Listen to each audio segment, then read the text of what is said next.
Très amis de l'ESAE Télévision, bonsoir et bienvenue dans ce journal. Au sommet, les agents du Centre national d'investigation numérique ont interpellé le député Sounon Bokeh ce mardi 7 décembre.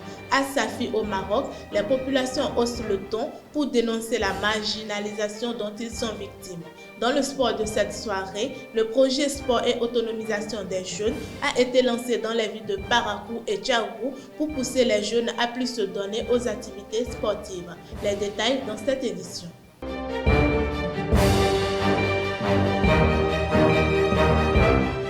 Rebonsoir à tous. Le député Sounon Bokeh, élu de la deuxième circonscription électorale, a été interpellé par des agents du Centre national d'investigation numérique à Cotonou.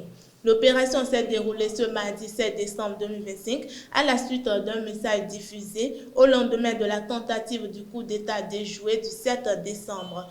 L'élu a été appréhendé pour des faits qualifiés de crimes contre la sûreté de l'État dans un contexte où l'immunité, autant pour moi, parlementaire cesse de faire effet.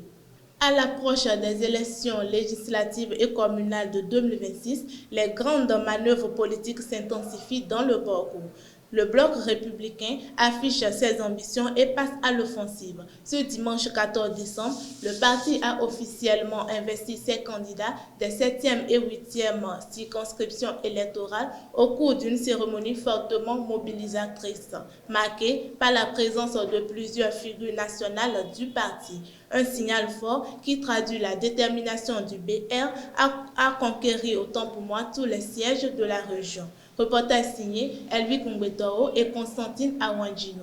Le parti Bloc républicain affûte ses armes pour les élections législatives et communales de 2026. Les candidats du parti dans la 7e et 8e circonscription électorale ont été officiellement investis ce dimanche 14 décembre au cours d'une cérémonie politique fortement mobilisatrice. La rencontre s'est tenue en présence d'une délégation du bureau exécutif national du parti, conduite par le général Robert Bihan, à ses côtés le ministre conseiller Rachidi Badamassi et d'autres personnalités. Dans une ambiance militante et engagée, les responsables du parti ont exhorté les candidats à rester unis. Nous allons vous apporter notre expertise politique. Nous allons tout faire. Moi je bats. Nous sommes des militants, de vrais militants.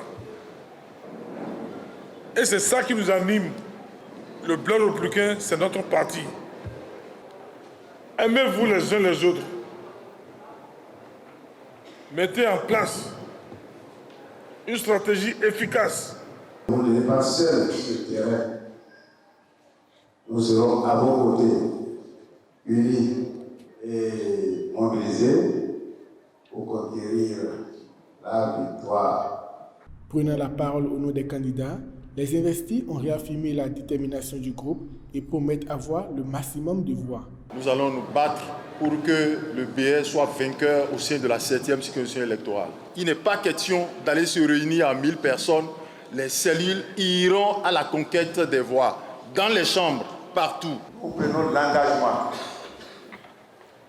devant vous, représentants du président du parti et de tous les responsables de notre parti, que nous nous battrons. Nous ferons tout ce que nous pouvons faire pour que les ambitions que vous venez de délibérer au nom de toi puissent être respectées au niveau de la 8e circonscription. Cet engagement, nous le prenons de façon formelle et solennelle. Et nous sommes sûrs qu'au soir du 11 janvier, vous allez voir les résultats de la 8e circonscription. Le vice-président du parti Bloc républicain profite de l'occasion pour donner les perspectives après cette investiture des candidats aux élections communales et législatives de 2026.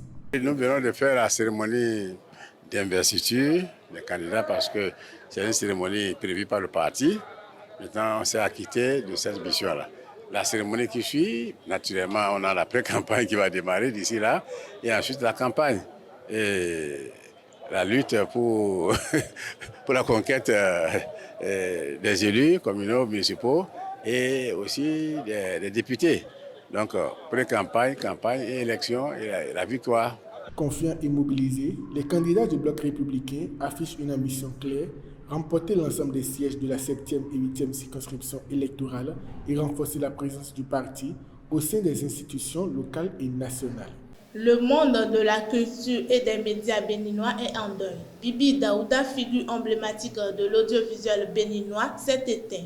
L'annonce officielle de son décès est survenue le lundi 15 décembre 2025. Ancien animateur et journaliste de renom de l'ex-office de radiodiffusion et de télévision du Bénin ORTB, Bibi Daouda a marqué plusieurs générations par son professionnalisme, sa passion pour la culture et son engagement en faveur de la valorisation des traditions béninoises. À l'international, 3 jours après les inondations qui ont fait officiellement 37 morts à Safi au Maroc, la ville portuaire est toujours sous le choc. À la tristesse et au deuil s'ajoute une colère sourde. De nombreux habitants dénoncent la marginalisation dont souffre la cité et voient une circonstance aggravante aux intempéries qui ont causé la catastrophe le 14 décembre.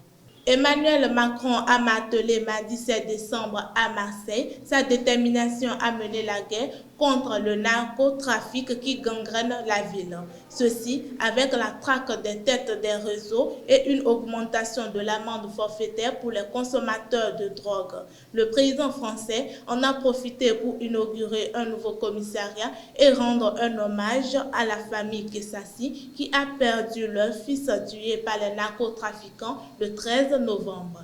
Pour boucler cette édition, le projet Sport et autonomisation des jeunes a été lancé à Parakou et Tchaourou avec le soutien de l'ambassade de France et du ministère des Sports du Bénin.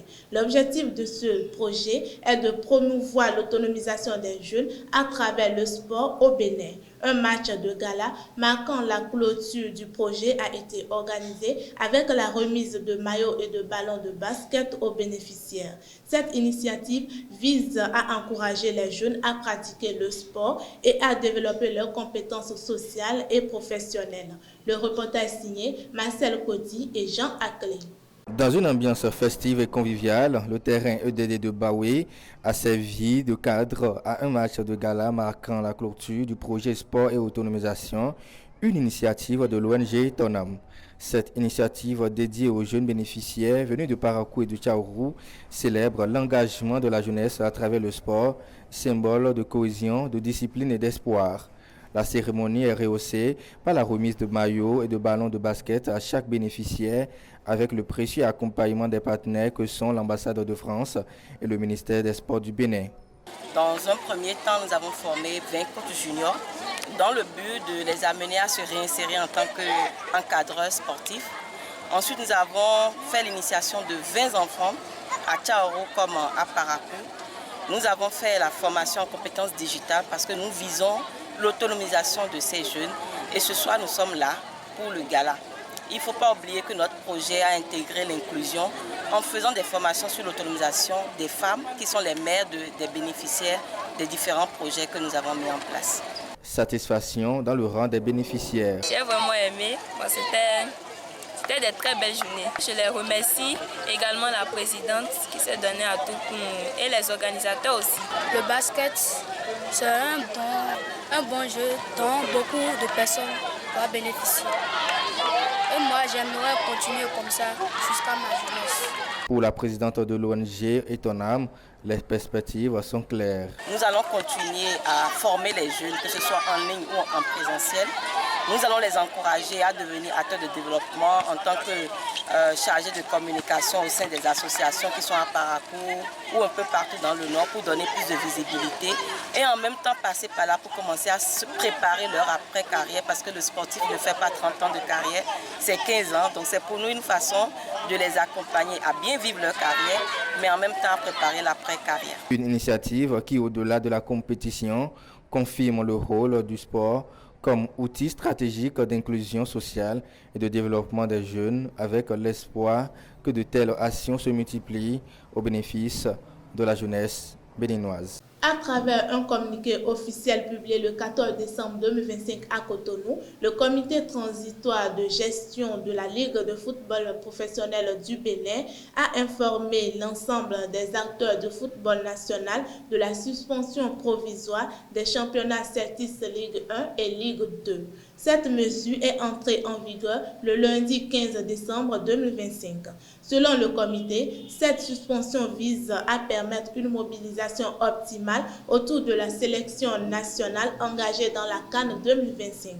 Concernant la reprise des activités, le comité transitoire précise que les championnats vont redémarrer une semaine après la fin du parcours du Bénin à la CAN, qu'il s'agisse d'une élimination ou de l'issue finale de la compétition. Enfin, Ben Stiliman, les Guépards affichent un effectif presque au complet. Les Guépards quitteront cette ville ce jeudi matin pour rejoindre Rabat et s'installer à l'hôtel Tour Hassan Palace. Dans l'après-midi, à 15h de la même journée, aura lieu la cérémonie officielle de remise du drapeau aux Guépards à l'ambassade du Bénin à Rabat. Chers amis, c'est tout pour aujourd'hui. Merci de m'avoir suivi et à très bientôt.